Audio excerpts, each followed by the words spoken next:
पुराणों के अनुसार एक असुर था दंभोद्रव। उसने सूर्यदेव की बड़ी तपस्या की। सूर्यदेव जब प्रसन्न होकर प्रकट हुए और वरदान मांगने को कहा तो उसने अपने अमर तत्व का वरदान मांगा, यानी मुझे कोई मार नहीं सके।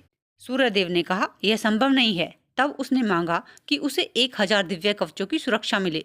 उनमें से एक भी कवच सिर्फ वही तोड़ सके जिसने 1000 वर्ष तपस्या की हो, और जैसे ही कोई एक भी कवच को तोड़े वह तुरंत मृत्यु को प्राप्त हो।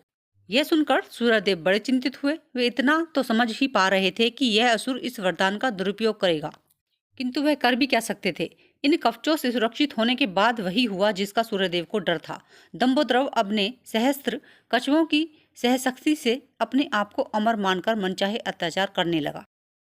इसलिए वह सहस्त्र कवच नाम से जाना जाने लगा। उधर सतीश जी के पिता दक्ष प्रजापति ने अपनी पुत्री मूर्ति का विवाह ब्रह्मा जी के मानस पुत्र से कर दिया।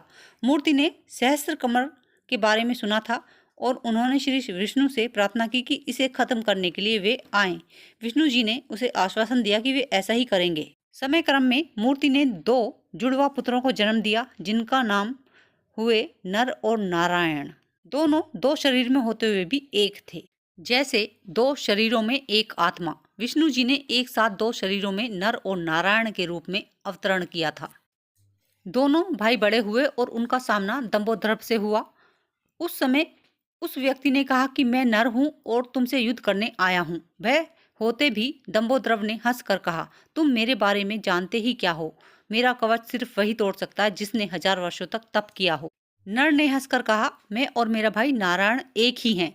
वह मेरे बदले तप कर रहे हैं और मैं उनके बदले युद्ध कर रहा हूँ।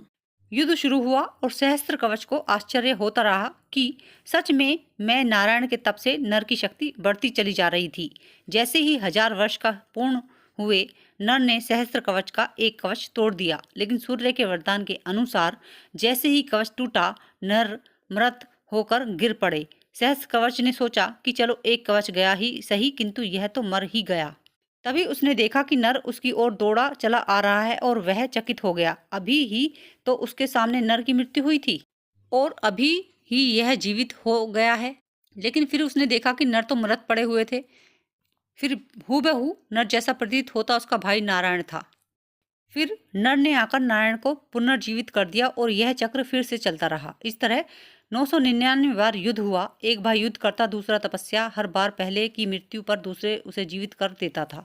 नर और नारायण उसका पीछा करते हुए वहां आए और सूर्यदेव से उसे सौंपने को कहा, किंतु उसने भक्त को सौंपने पर सूर्यदेव राजी नहीं हुए। तब नारायण ने कमंडल से जल लेकर सूर्यदेव को श्राप दिया कि आप भी इसके साथ